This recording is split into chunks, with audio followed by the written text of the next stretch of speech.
Awesome. All right. Well, everyone, thank you so much for joining. And for those who are watching after the fact, you have joined us at the MSP Xperience Lounge, and a little bit of a change of venue for me. I usually have a nice neon orange sign behind me.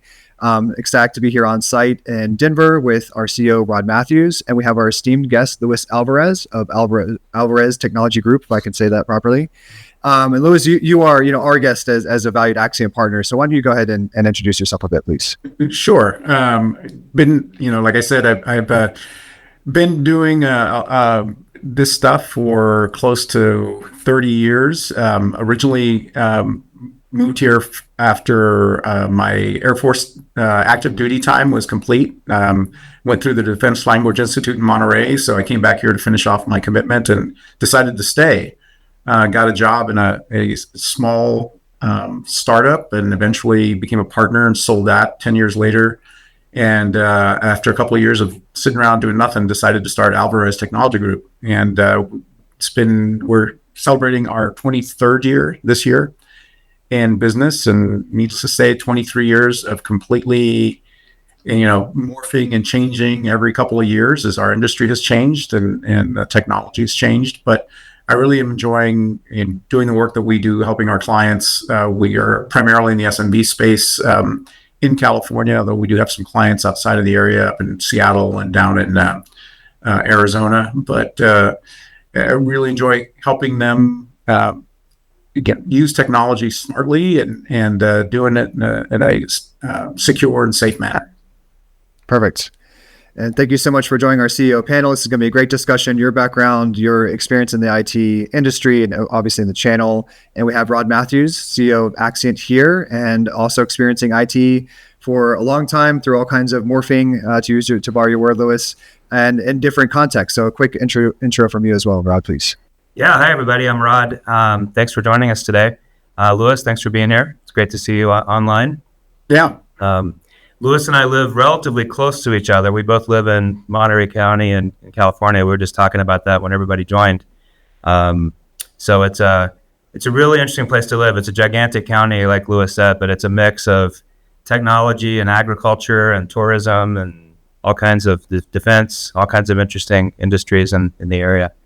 I've been in the data storage industry for about 25 years. I was in consumer software before that. Went into the enterprise side of storage when I joined NetApp in 1999, so 25 years ago. And then went through a few enterprise-oriented companies, NetApp, Data Domain, EMC, and then I jumped over to Barracuda, where we were very focused on the SMB market and actually did a lot of M&A work to help them get started in the MSP space.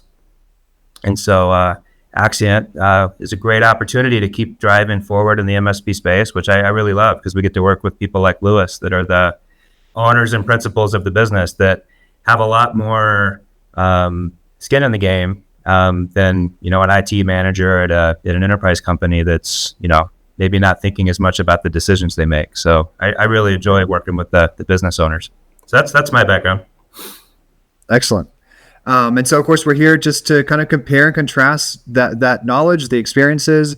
What jumps off the page to you, Louis, as you took the opportunity to sit down with us? And we've got plenty of questions and ideas. But is it been about change management? Has it been about sort of the learnings and making sure that you create that right culture for your team to really keep the growth up? Is it about your own self-discipline and your own practices and your own habits?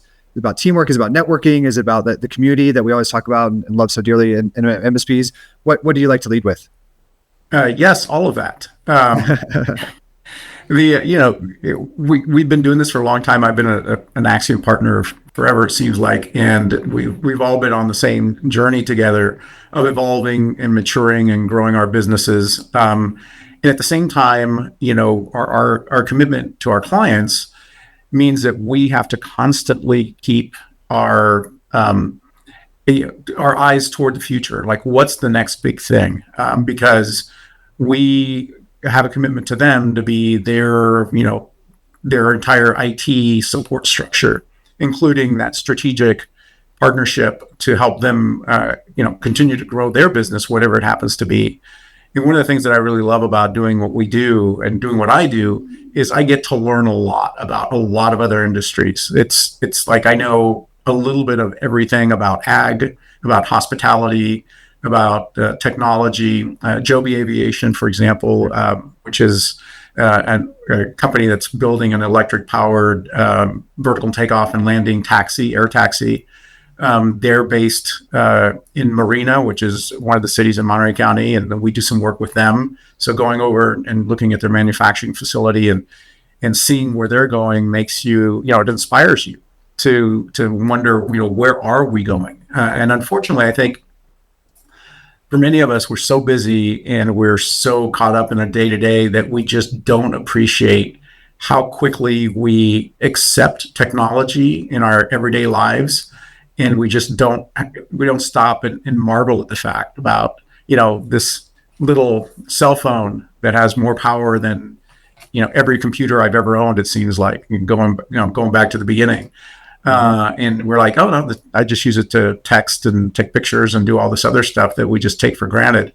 So wrapping my head around that is something that I try to do every day and look toward what the future holds. Right now, that's all about generative AI and how we can help our clients implement technology around these large language models that make sense for them. But also trying to keep up with them because they're so excited. They're like, hey, this is something we want to do yesterday. So can you get this all implemented for us?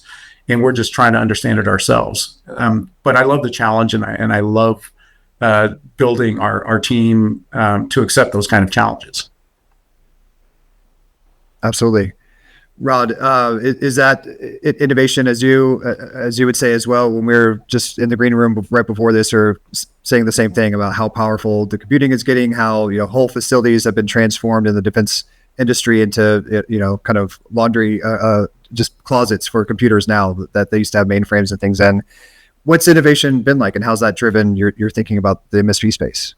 Yeah, well, part of what we were talking about before this was, way back in my career, for those of you who are of my generation who might be on the webcast, I worked at a company called QuarterDeck, where we built the QuarterDeck Enhanced Memory Manager, so QAMM, which was built for DOS to help you get more out of the very, very, very limited resources that we had back then. And back then the CPU made a big difference. Every time a new CPU came out, it was a good reason to upgrade, and every little bit of memory helped. And these days, there's just so much power that's available to us that it's more, what can I do with this versus how is the technology holding me back? Back then it was really a limitation. Now it's an enabler. And so I think a lot of it, and it's one of the things that I think we're all going to wrestle with, is if you drive up 101 in Silicon Valley, every billboard you see is about AI this and AI that, and AI does this and AI does that. And I think one of the big questions is, well, what's it really useful for? Like, what problems can it really solve that are not just novelties, but are really, solving problems? Because I think a lot of it is going to potentially turn out to be technology in search of a problem. Whereas what I like about the MSP space is, Lewis is out talking to his customers about what are you actually trying to do and what problems are you actually trying to solve, and how do you take the technology that's available and tailor it to what they need. And that's a really exciting place to be, because that's where the rubber hits the road, is how are normal people going to use AI, and how are normal people going to use technology. 100%. As we think about problem solving and talk about entrepreneurship versus intrapreneurship, it seems like a similar skill. Like, if you get really good at that, if that's really at the core of how you're wired or how you approach your career, and you really want to solve problems for people, you can found an MSP, you can found a business, and you can really be the entrepreneur and drive that, or at other contexts, or you can be a great intrapreneur as well. And so, either in your own experience, Lewis, or people that you've seen or been inspired by, how does that problem solving mentality really drive that entrepreneurial spirit? Well, that's one of the key character traits that we look for in every employee, no matter what position we're hiring for. And that is a sense of curiosity and a willingness to make mistakes and learn from those mistakes. And you'd be surprised how hard it is to find people like that. I mean, that's not something that's pretty common. We are mistake averse as I think as a society. We always want to be perfect. And if we're not perfect, it can sometimes paralyze us into doing nothing, analysis paralysis. But, curious people are going to be willing to do things that other people aren't. And so that's why we like to hire those kind of people. And I'm, in the 23 years that I've been in business in this company and the 10 years in my previous company, I probably have created at least a dozen competitors, people who worked for me who had those traits, who decided, hey, I can do this on my own. I mean, I love working for you, or I don't love working for you, either way, but I'm going to go out and compete with you. And I still run into those guys and gals all the time. Everywhere I go, I see them. Every time I see them, we have lunch, we have drinks, we share stories, and we have that commonality of interest of helping others and helping people find their role, whether it's within an organization as an entrepreneur and helping that organization grow and develop, or starting, hanging out their shingle and saying, okay, I want to go do something and build a company just like you did. And that always makes me happy when I hear that. It's a great attitude to have, right? You want to, you don't want to hold back. The way you said it at first, some may be like, well, that's the last thing I want is more competitors. And you want to propel the cause forward. You want to help SMBs. You want to help people be safe from cybercrime and have more fulfilling careers and jobs, be able to grow their communities. And we'll talk about community in a second in terms of the local communities, which you're so active in. And so that attitude is that's great. Like, keep pushing forward. I know, Rod, you have very strong opinions on solving true problems for partners, as we talk all the time with the business. What are we working on? What are we going to do? What do we got to communicate to folks? How would you kind of take that to the next level in terms of problem solving? Yeah, well, I think, what Louis said about being curious is the key. And for those of you, I'm sure everybody's seen this, but Google the Ted Lasso darts scene, where it's the be curious, not judgmental. Ask questions, right? I love that scene. I'd like one of the best things that's ever been done, right? It's incredible. If you haven't seen it, you'll watch it multiple times, I guarantee you. But it's that's one of the things is be curious about what are people trying to do and what problems do they really have. And one of the challenges, like the entrepreneur thing, is I'm a very execution oriented, scale oriented, like find the next opportunity kind of person. And so I've always come in after the entrepreneurs have basically got the business kind of going, and then help scale it and grow it. But one of the things that's really stuck with me, and I've gone through this a few times, is some of the pragmatic marketing axioms that are out there, and having been certified in that toolkit from a product management perspective. One of their key things is the answer to your question is not in the building. And NIHITO is the other acronym, which is nothing important happens in the office. And I find myself all the time getting too inward focused on what are the operational things and what are we trying to do, versus going out and talking to people. Hey, what's going on in your business? What are you seeing? What are your customers trying to do? What problems are you trying to solve? Because that's really where the interesting things are, is what potholes are people running into, and what challenges are they having, and how do you go solve those problems? And that kind of gets to another pragmatic marketing thing, is will people pay money to make this problem go away? Because there's lots of problems that people have that they are willing to live with, and they're not gonna go, have Alvarez Technology Group solve those problems for them. But there's plenty of things where they have to solve those problems, and they have to operate their business, and they need expertise, and they need the right products and services to get them in the right place. And that's where I like to focus, is figuring out what those things are, and then figuring out what are the next set of those problems that we're going to have to go solve. Yep. True value creation, things that people need and must have, but will pay for. It's not, if you ask a million questions, what would you like the sun to always shine? Like, sure, people will say that, but what are the true problems to solve? We've talked a lot about menteeing folks and training up people and curiosity and skill sets to have them do better work. What are some early mentors of yours, influences, Louis, and anyone that really springs to mind that had a great impact on you and your journey? Yeah, I joined the Air Force right out of high school, and I did it because I wanted to see the world before I went to college. It turns out I did go to college, and I did get my bachelor's and master's degree, but I did it while I was working and while I was serving. And I was fascinated about life in the Air Force. And one of my first supervisors was the worst supervisor a brand new, employee of any organization, much less the Air Force, could ever have. Didn't really want to be in charge of me, didn't really want to supervise anybody, but he was forced to because that was the way, his rank and his position required him to do it. But he had a peer, Jeff Rogers, who has become one of my best friends in the world. Still to this day, we communicate and talk. He actually talks more to my wife via Facebook than he talks to me. But Jeff, went on to a long career in the Air Force, eventually retired, and then did some work. He's fully retired now, but he did a lot of work around mental health and counseling after he retired from the Air Force. But he taught me that it's important how you treat people, because unlike my first supervisor, Jeff, who became subsequently my supervisor, he demanded that I be put under him instead of the first guy, whose name I don't even remember anymore.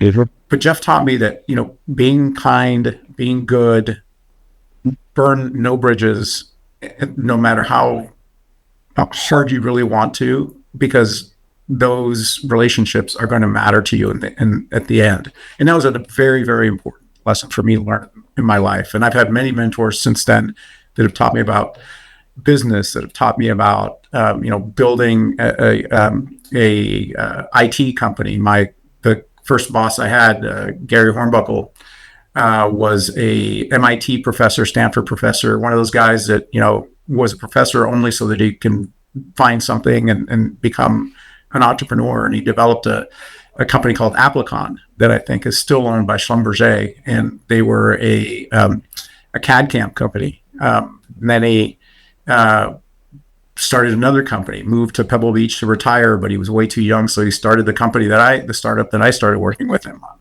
on. And, I learned from him a lot of business smarts, but I also learned that chasing dreams is fun, especially when you are chasing them with other people.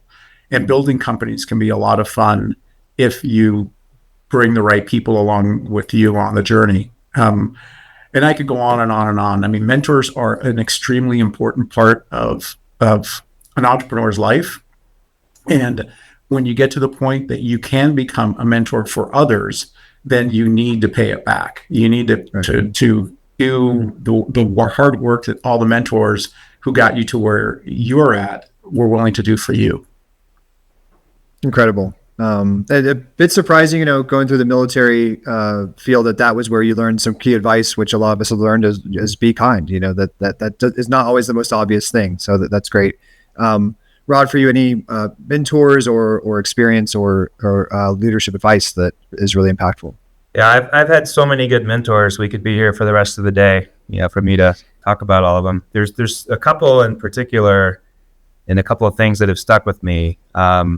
So one of the things in my background that's a little unusual is I was a musician by training early in my career. I went to school at Juilliard, played the tuba, studied with a bunch of people in New York Philharmonic. And one of my teachers there, a mentor, now a good friend, we actually had him come speak at our sales kickoff last year. Warren Deck was the principal tuba player there. And he taught me a lot about how to be a professional and how to work with other people and how to receive feedback, how to give feedback. But most importantly, you have to first and foremost, take care of your own stuff first, right? You have to make sure you're really, really, really good at what you do. And that if you have a certain part that's written a certain way, you have to play it exactly right so somebody else can fit their part into it. And if you don't do your part right, they can't do their part correctly. And so that interlock between different functions and different people, that stuck with me the whole time. I was super fortunate at all the companies I've been at to work with great people. One group of executives in particular that stands out was the group at NetApp. A really phenomenal CEO named Dan Warmenhoven. I worked for a CFO named Jeff Allen, and then subsequently another CFO named Steve Gomo that came in to replace Jeff. And our president there was a guy named Tom Mendoza, who, if any of you are Notre Dame folks, he's the Mendoza of the Mendoza School of Business. they had a philosophy there of find people that have a lot of capability and then give them a lot of rope, and basically let people make mistakes and make sure they learn from them and keep going. And I was in my early 30s at the time, and they put me in some positions that I look back at it now with more experience. And I actually had this conversation with Dan, a year or two ago about, I can't believe you put me in that position. Like, what were you thinking? Right? Like, well, we knew you would do fine, and we knew that, you would take feedback, and we just, we trusted you to grow into the role. And so that really stuck with me. Like, how do you take people that are high potential people, that are curious, that have the right kind of drive, and just give them a lot of rope and let them go make mistakes, let them figure out the role. And then you don't prosecute the mistakes. You just look at them as teachable moments and make sure people learn and don't make the same mistakes again, and make a nice path for them to be able to do that. So that's something I really enjoy doing. And probably one of the best pieces of advice I got, and it's kind of along some of these lines, was Tom Mendoza used to say this all the time, which is catch somebody doing something right. As people, we like to catch people doing things wrong, and that's what people tend to focus on. But what Tom always did is he tried to catch people doing something right, and that's really stuck with me over the years. And he would call people and say, hey, thank you for this particular thing that you did, or thank you for doing this correctly, or hey, that was really nice. And so I try to do that. I don't do as much of it as I should, but I like to try to do that as much as I can, because I think that's the right way to be oriented. Catch people doing something right and give people a lot of rope. And we've got lots of examples here at Axcient of where we've brought in people in different roles and different stages of their careers, and have seen them get promoted pretty quickly and take on more opportunities. And there's some folks that are really, really crushing it as a result. So I just like mentoring people and giving people opportunities and helping people, learn from some of the mistakes I made, and at least help them understand, hey, look, I did this thing, it didn't work out so well. Here's something you might want to think about. And that's just a lot of fun. That's excellent advice. We're getting amazing questions as well, which I'm gonna, help to feed into you both. For a couple about the best advice you've ever received. That was right as we got into the mentor-mentee discussion, and so I think that's been done as well. One thing that we were going to talk about, and maybe you could sort of feel this as advice that you would give to someone who's thinking about becoming a CEO, an intrapreneur, an entrepreneur, or kind of rising through the ranks. What's maybe something, Louis, that is surprising to you? We all think, oh, well, I'm going to get to make all the decisions and it's going to be great. And then I get paid more and everything's going to be wonderful. What are either some surprises or things that maybe you think the average person wouldn't really think would come along with starting a business or venturing out? I think the most surprising thing for me when I started ATG, and actually I learned this in my other startup, but it got really reinforced when I started hiring my own people. And that's that not everybody is me, and that's okay. That there are needs for people that aren't exactly like you. We tend to try to hire, especially early on in our career, if you're given the opportunity to hire people, you want to hire people that you think are just like you, because you know how hard you worked, you know how hard you charge through the day, and you want that. But that's not what every job in your organization needs. Trust me, I don't need a CFO that is like me, because I hate like the details of numbers. I'm like, no, this looks good, let's move on. That's just not my strength. But if I went back and looked at some of the people I hired in financial positions, I was probably hiring the wrong people.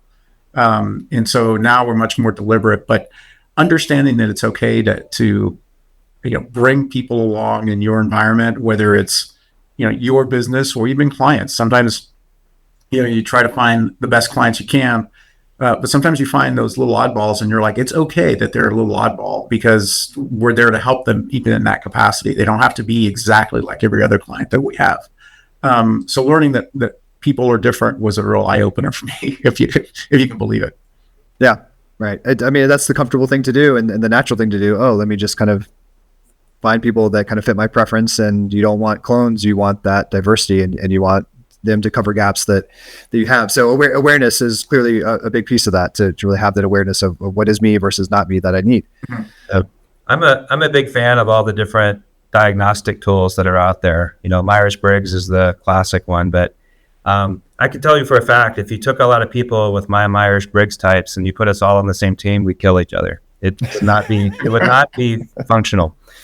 So I actively look for people that are different from me, because that's what makes the world go round, is having different points of view and different ways of solving problems. And you also need an environment where people are willing to say, and this is one of the odd things about, being in a leadership role like Lewis and I have, is, a lot of times people won't say things to you that they might say to somebody else, or they might not want to sit down with you and tell you what they really think. And I try to find ways to encourage people to do that. We do these little donut chats inside Axcient where, I'll sit down and talk to anybody in the company, and it's generally not about work. It's about, hey, what do you like to do, and what are you wired for, and what do you enjoy, and at the end, it's okay. By the way, how's it going at work? But you need people with different viewpoints, because sometimes and oftentimes, right, people will say something and it makes you think, and you think, you know what, that's probably a better way to do it. Maybe we should do it that way. And so I think, finding ways to have a diverse team and having, different personalities is super important. These roles are weird. Like I always thought I wanted to be a CEO. I've been in this role for a little over a year and a half, my first CEO role. And everybody always tells you all these things about it and what it's going to be like and what you're going to have to do. And you don't really understand it until you sit in the seat. Like you don't really understand, I'm sure, owning a business of the size of Alvarez Technology Group, you don't really understand what that's like until you own it and run it. And so that's one of the big learnings for me in this role, is what it actually is and what you actually have to do and where you need to spend your time and how you have to help manage all of the information that's coming at you. Because one of the interesting things, and people don't really often realize this, is it's almost like an hourglass, where the CEO is kind of the neck of the hourglass where everything's flowing through, and there's the team below that's all providing, asking questions and providing feedback, and that need certain things. And then there's a group above you that's your investors and stakeholders that are also, asking questions and feeding information, and you're kind of the constriction point for all of it. Yeah. So you have to be really good at managing both sides of that and understanding that those two things are very different. And it's not like any other job, right, that I've ever had from that perspective. It's every day there's something new. So it's a lot of fun. Right. Well said. We had a question, what's the difference between intrapreneur and entrepreneur? And so we maybe didn't really cover the definitions. Entrepreneur is what we know, especially in the MSP space. A lot of MSPs start out as folks who either leave an IT function or just have had a lifelong interest in it, go and form a company. And so an entrepreneur usually starts out as a one person or a small group of individuals, then going on to usually form a company or found something. And of course, it could be nonprofits, it could be whatever, but really to push things forward and be in a leadership position through that journey. And intrapreneur, we usually like to talk about larger companies, or you're one person in a company and you're still affecting change, and you're still, sort of being a really key stakeholder and using some of the entrepreneurship principles of innovation and managing stakeholders and things like that. But you don't have to have a C next to the title that you have in that role. And you could, right out of college, your first job or your first job in your career could be an intrapreneur. You don't have to, file an LLC to do that. We talked really earlier on about the getting yourself out of the day-to-day and the Horizon 1, the Horizon 2, the Horizon 3, especially in the MSP space. To be able to solve those problems, you need to kind of get ahead of the curve of other folks. You need to understand, for instance, AI or blockchain or this or that, the other cyber crime, before other people do, so that you can really process it yourself, understand how it fits into your solutions and how it's going to impact folks, and then, offer a really valuable solution to the problem. What are some techniques possibly to get out of the day-to-day in these roles and CEO role, in the hourglass role of juggling so many different things from different sides? We'll start with you, Lewis, if that's okay. Yeah, no, I think one of the key things for me, and this is something that I encourage every leader in our industry to try to do, is pick one or two or maybe three technology shows that you can attend. Some of them are local, so they're easier to get to, especially if you're in a metropolitan area. we have to fly to every one of them because, well, I guess there's a few up in the Bay Area, like our RSA, that I'd like to go to. But the most important aspect of those, 2 or 3 days at those events is the peer-to-peer networking that you do, learning from other people in your industry about everything that's going on. Whether it's a better way to build a mousetrap, or how to deal with unruly clients, how to how do you figure this out, or how do you figure that out. So a lot of really good learning takes place at the bar, quite frankly, at these events. But you also get to learn about what other people are reading, what other people are watching. I've gotten some great tips from my peers about YouTube channels that are good for keeping up with AI. Other folks who are out there lending themselves and making themselves available for you to learn and take advantage of their knowledge.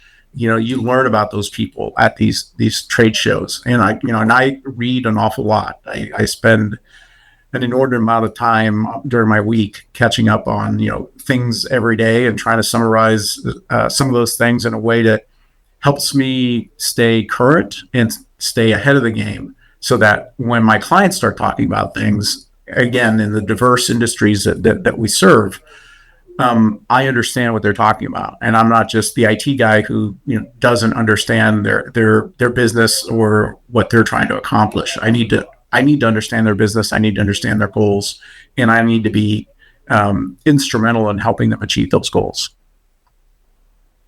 It's great. Yeah, I agree 100%. And I was going to say the same thing about industry shows and technology shows. I try to get to as many of those as I can. Because that's really my opportunity to go stand in the booth and just have random conversations with people and walk around and talk to people. And one of the things in my family, I'm the extrovert, and everybody else tends to lean. My wife and 2 daughters tend to lean more introverted, and we'll go to the grocery store or the airport, and my daughters will say, "Hey, can you just not not talk to everybody? Just chill out." Because I just will go ask people, "Hey, what's going on? What do you do?" Right? And I think that's part of what we have to do to get out of the day-to-day is put ourselves in positions to be able to do that with the right audiences. And it could be anything. It could be cars, it could be music, it could be business, it could be whatever, right? But it's trying to go figure out how's the rest of the world wired, because I guarantee you the whole world doesn't look like me or what I think the world looks like. And so that's how you learn, is go ask a lot of questions, be curious. Yeah. We got a great question, ties exactly into this. You both recently bumped into each other, or at least were at PAX 8 Beyond, I believe. Mm-hmm. Here in Denver, even though you're both coming in from California. Rod's I've run into him at IT Nation Connect before, and we sort of divide and conquer at times. And I'm fortunate enough to be able to go on the road quite a bit and do speaking and just run into people and exactly that. Talk to MSPs one-to-one about their challenges, what they're seeing every day, and get that feedback loop going. What are some of the communities, publications, shows, interest groups? What are some things that you would plug? And knowing that it's a big community and everything, there's lots of different ones for different types of folks in the channel. But Louis, I know you have some that you're pretty active in. Yeah, so I'm on the advisory council for the channel companies' exchange shows. So they do a number of those, 2 big ones twice a year, and then a security show and a couple of other shows. And those are always good opportunities to get involved and learn a lot of things.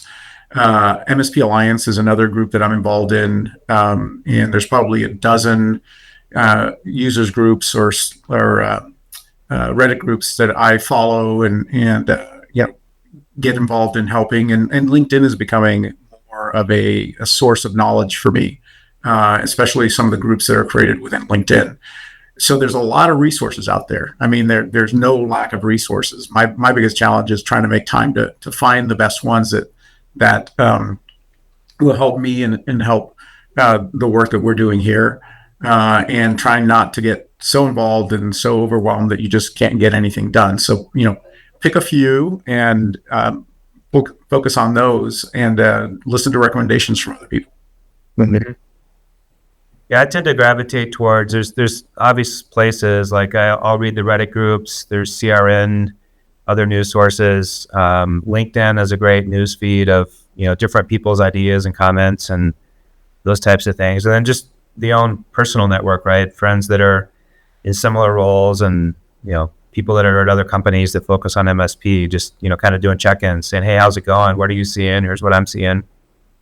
But one that's really important that I've been super impressed with is our investor K1 has a number of different events they do over the course of the year. But there's a CEO event they do once a year, and then there's some functional events that they do where you get to jump in a room with your peers and talk about some very specific topics. And Bryce, you and I have both been to those and been involved in a bunch of different discussions. Those are always really enlightening because it clears your calendar for a couple of days, and it's really just focused on a certain set of topics.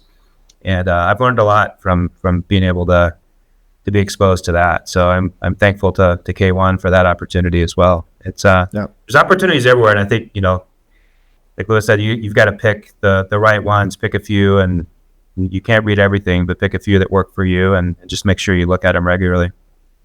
Yeah, absolutely. And I'd be remiss if I didn't mention peer groups as another thing. I'm a member of Vistage, which is not an industry specific group, but there's some of those groups that are out there where you're just with other CEOs, regardless of industry, sharing information, and you learn two things right away. Number one, every problem you have, everybody else has. And number two, you are way better at solving other people's problems than solving your own. So even if it's exactly the same problem. It's great to have those exchanges. And I know there's a lot of groups within the different vendors that we're all part of. Pax8 has peer groups. Ingram has peer groups. ConnectWise obviously has peer groups. So some of those might be beneficial for you to participate in as well. Yeah. That's one of my favorite things about the MSP space is the peer groups, because people get very granular about their businesses with each other and share a lot of information, and you just don't see that in other parts of the business community. That's built in such a structured way for people to learn and get better and grow. It's really unique, and it's something that I really appreciate. 100%. I would love to join a marketing peer group of the same caliber and quality that the MSP space has. And as far as I know, it doesn't exactly exist. These K1 events that Rod was talking about is the closest thing that I found of, function by function within the same portfolio company. I get to sit down with marketers. He gets to bounce ideas off of CEOs. So the principle is the same. And if you're new, if you're asking questions about, online communities, or if you're somehow someone new to this space, I would encourage you to give peer groups a good look, and there are many, many, many flavors of them, and you'll find them all over the place. Yeah, it sort of fits into some of the stuff we were talking about earlier with, enabling people and giving people lots of rope and letting people make mistakes. The flip side of that, and it's something that I also try to tell people is, hey, if you know you made a mistake, or that there's a problem, you have to say something, right? You can't just the worst thing you could do is cover it up and ignore it. Right, you have to say something. You have to ask for help, and it's the don't fail alone, concept. And so there's so many peer groups, and there's so many opportunities to get help, that if somebody's struggling with a business issue or a business topic, don't do it alone. Go find some people that can help you and that you can talk to. But that's the flip side of giving people a lot of rope is don't fail by yourself. Right. The community aspect is true there as others. Since we're on a topic, I know work in the community and the actual local community where you all live, and inclusive of charity work and volunteering, is very near and dear to both your hearts. And Louis, it's been a conduit for you to also grow your business while fulfilling something that's just very meaningful to you. Can you tell us a little bit about some of the work you do and how that's even been great as a vehicle for you to kind of have a great position in your community to continue to grow? Yeah, I think when you get to the point in your life, either as a professional or a business owner, where you can start giving back, you should try as much as you can. Initially it could be non-financial, issue of just volunteering to serve on a board or serve on a committee for a local charity. Early on in my career, I was really involved in a lot of business type, things like the Chamber of Commerce, the local business council, those sorts of things. And while I'm still involved in some of those, my current real passion is around helping young people, especially disadvantaged young people, achieve more with their life. And we live in a very rich community, but there's a lot of poverty, especially around the Hispanics. And my background is I'm Cuban American. My parents came over fleeing Castro in the early '60s, and then my brother and I were born here. So we're privileged to be Americans and come from middle class families that lost everything, but they were able to build it back up because they had the training and the knowledge. And unfortunately, that's not necessarily the case for everybody. So getting involved with the local community college in Salinas, Hartnell, I'm on their STEM task force, and we're advocating for better STEM opportunities, science, technology, engineering, and math, and giving kids an exposure to, in many cases, these are the first generation of any college in this family. And letting them know that there are places they can go, and there are a lot of mountains that they can climb if they just focus on getting educated and those opportunities. But I'm also on the flip side on the board of an organization called the Rancho Cielo Youth Camp, which started as a way to get young men and later women who would otherwise be incarcerated, giving them an avenue to get educated and learn skills and get better with their lives.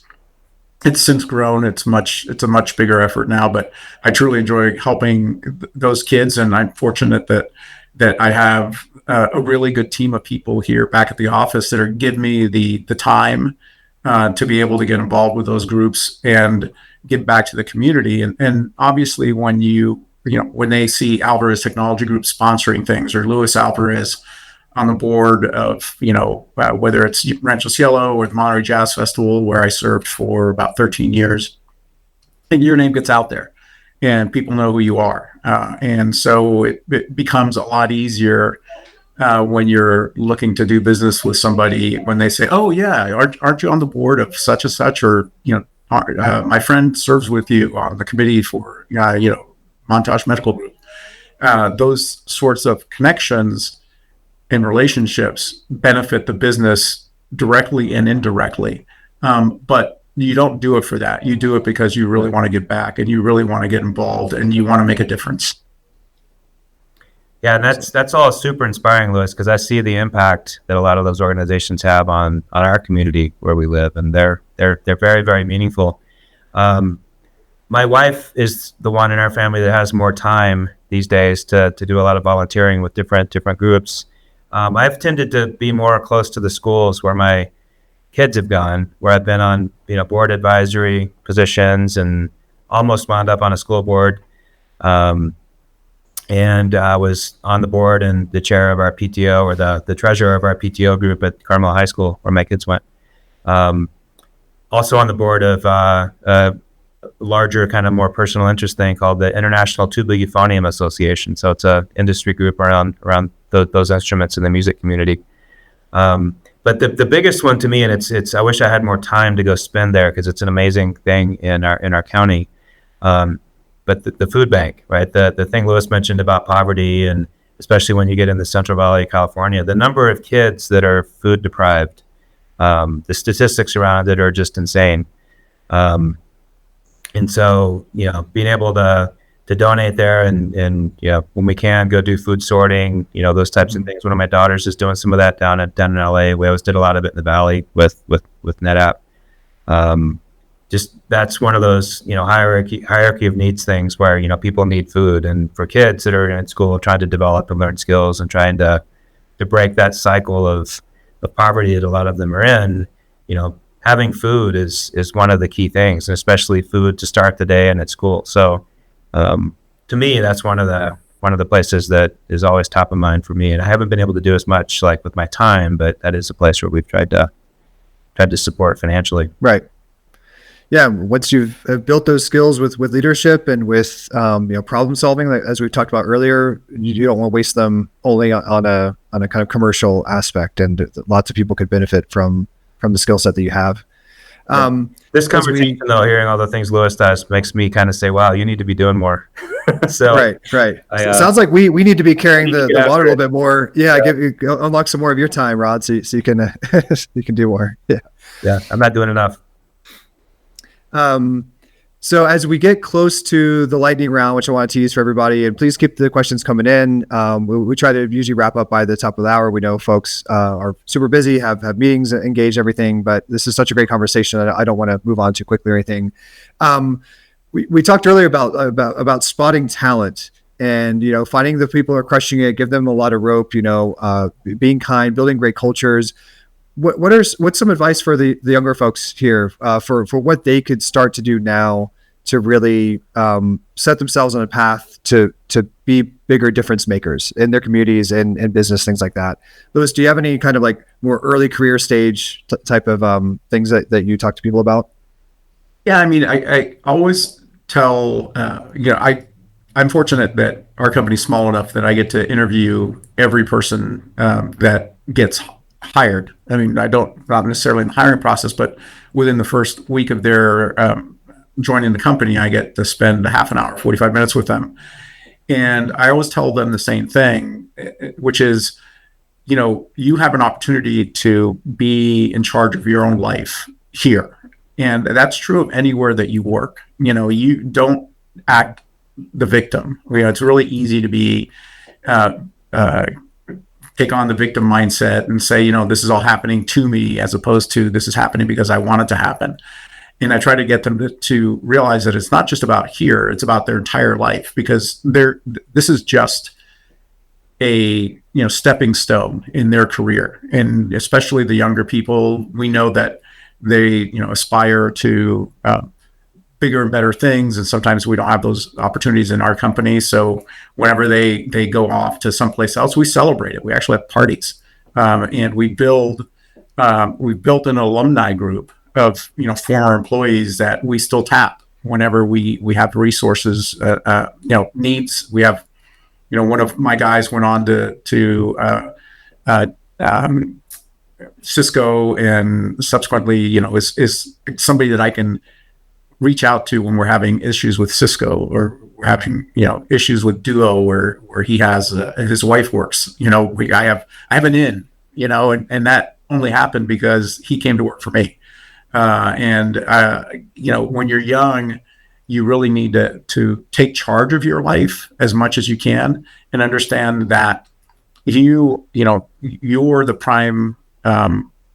prime mover when it comes to your career development. Don't wait for somebody else to do it for you. You need to take charge and ask for things. I love it when one of our new employees says, "Hey, can I get certified in this, or can I get certified in that?" And I'm like, "Yeah, absolutely. After we do this probationary period, we definitely will put that on your roadmap for your career development, because we want you to be better." Hopefully that made sense. Absolutely. Yep. Right. I've been with folks before. It's like, what's my career plan? What's my future in this company? And I don't exactly flip the question exactly on its head, but what you are in the driver's seat of your career, each of us individually, and each person that looks up to you. Rod, what would you say? I've actually had a lot of friends who are musicians that have helped get into technology, right? That have changed careers and moved into new things. And one of the things looking at young people today, I have 2 college-age daughters, is there's very much a focus, and it goes all the way back to youth sports, right? Where it's a specialization thing, where it's people used to play 3 or 4 sports and now they play 1, right? And when you get to college, you're supposed to know what you want to do before you get to college. And so the opportunity to try different things and figure out what do you really want to do is maybe a little harder these days than it used to be.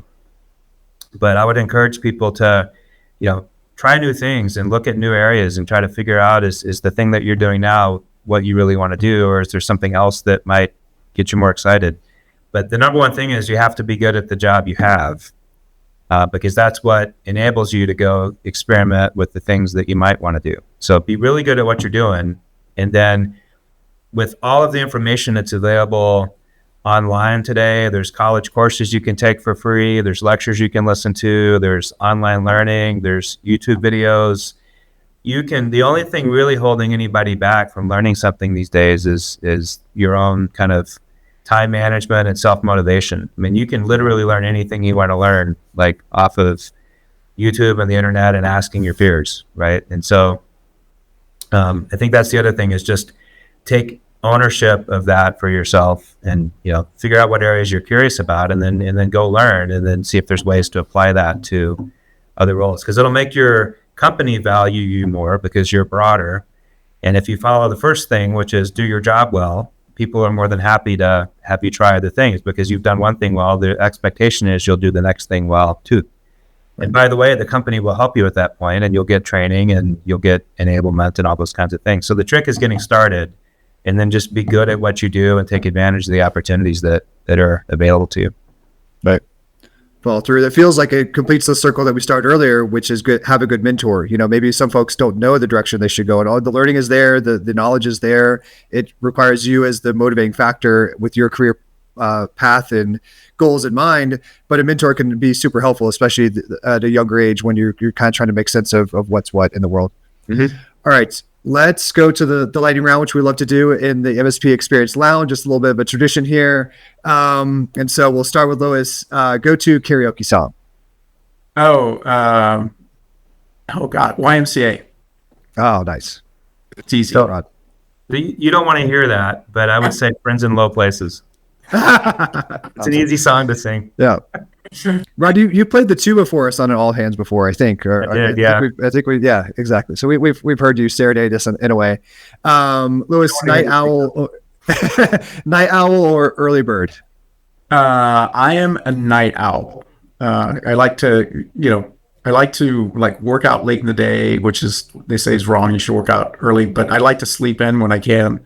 But I really enjoy, especially if I don't have to get up early, I'll stay up late and, read or watch some late night show, something like that. But yeah, night owl.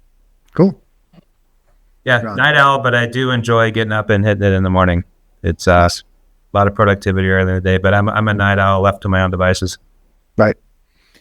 All right, Louis, dogs or cats? Oh, dogs, probably. My wife's a cat person, but I grew up with dogs, always had dogs. So yeah, I'm going to go with dogs. Great. Yeah. 2 dogs, allergic to cats. Oh, done. Easy. All right. Clean sweep. Dog here. All right. We got a clean sweep on that one. Good. We talked about favorite IT conference. I think we sort of talked about this. So TV or books, Louis, sounds like you indulge in both. Yeah, books. I like to read a lot, or now, I'd like to listen to them on Audible, because when I'm traveling, if I'm in the car going to and from work, although it's not a long commute, it's still a good, hour every day that I get to consume a book. And before you know it, you've gone through a couple books every couple weeks.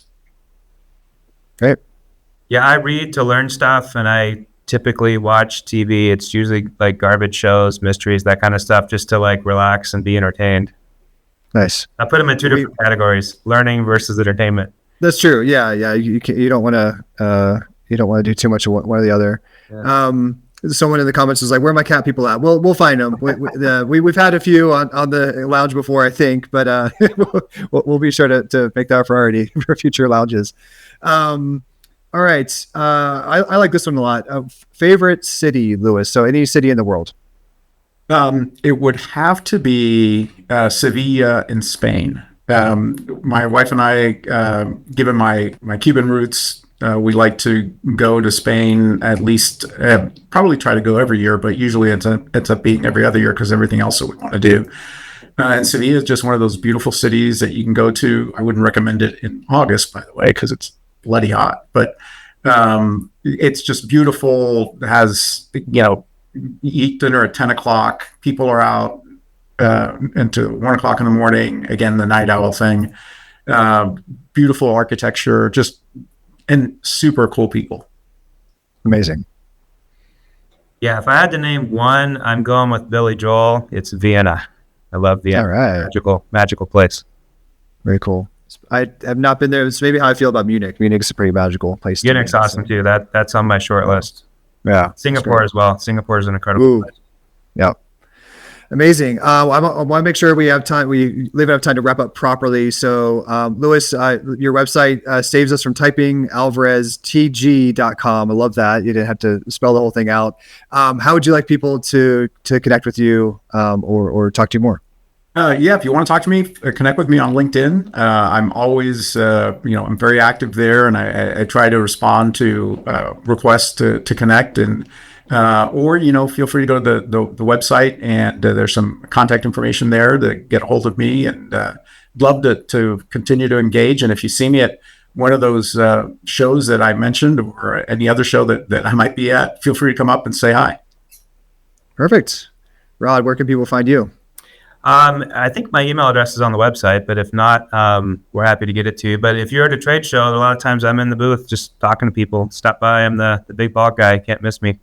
He was there at PAX 8. I saw him. Yeah. I love, like, people were kind of surprised when I came to Axcient that I wanted to do booth duty, but I just like talking to people and interacting with people in that environment. So reach out, and love to chat with folks. That's right. I've seen him scan badges. You're out there, Rod. So I will see you at Exchange. It sounds like in San Antonio, Louis. I look forward to that. Yeah. Definitely. We're really looking forward to that show. As a group, there'll be a lot of us there actually. Where might we see you all again coming up? Are there any other particular shows you want to kind of call out? Gosh, let's see. I'm going to do a Channel Pro event down in LA later this year, I think in November. Channel Pro is another organization that asks me to speak, and I love doing it because I love sharing my knowledge as much as possible. But that's about the only thing on my list, unless we're talking vacations, and then I have a whole bunch of those this year. Awesome. We will not bug you on those. Yeah, we won't crash your Sevilla trips and all that. Rod, we'll see you at concert halls across the summer and fall, probably, maybe. Yeah, I'll jump into some lunch and learns. I'll be at IT Nation in November for sure. A couple more smaller ones between now and then, but excellent. It's sort of on demand. It juggling all the different things that I have to do. It's sometimes a last minute call to go to a show. For sure. We'll see you out on the road as well. Great. Well, thank you both so much for your time. As busy CEOs, this is very valuable time that you spent with us. Love the conversation, love the advice, love your just willingness to connect and all the work you do in your communities as well.